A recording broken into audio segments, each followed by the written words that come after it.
Sorry, this is late. I'm a busy cat.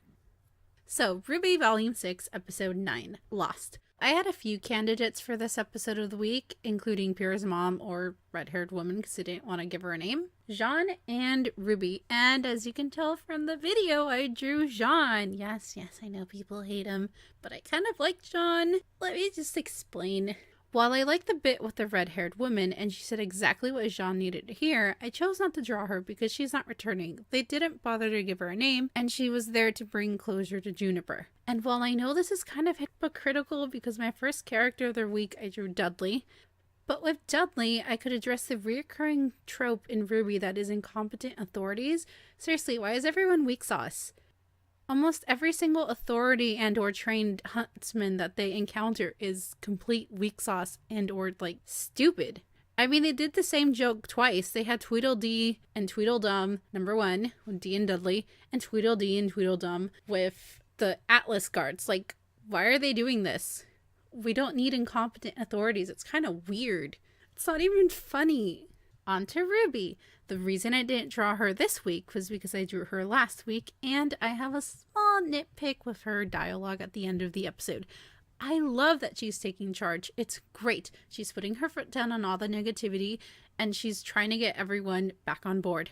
Great.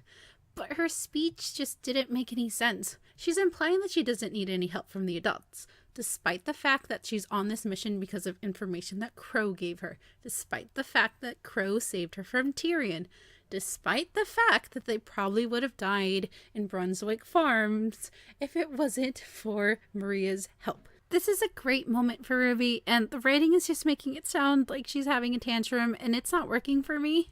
On to Jaune, finally. Why do I feel like I have to justify this? Because nobody likes Jaune, except for me apparently. I firmly believe that Teen Juniper is just as close to Ruby as her own teammates are. You don't just go on a dangerous mission with more questions than there are answers for just anybody. Ruby and Jaune have an undeniably close friendship. Jaune has been having his doubts about Osmond since Volume 4, and he's been agonizing over Pyrrha's death in ways that are extremely unhealthy. He blames Osmond, he blames himself, he feels he failed her, but in this episode he's finally getting some needed closure on Pyrrha. Pyrrha knew she was going to die and that she just needed to buy time. The encounter with Pyrrha's relative made Jaune realize that if he is going to carry her with him in his weaponry and walk in her shoes and honor her, that he has to continue the good fight.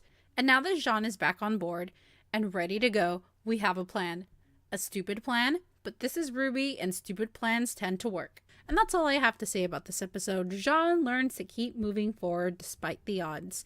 And really, that's great for him because he's always played off as a loser. Alright, I'll see you guys next time. Bye-bye!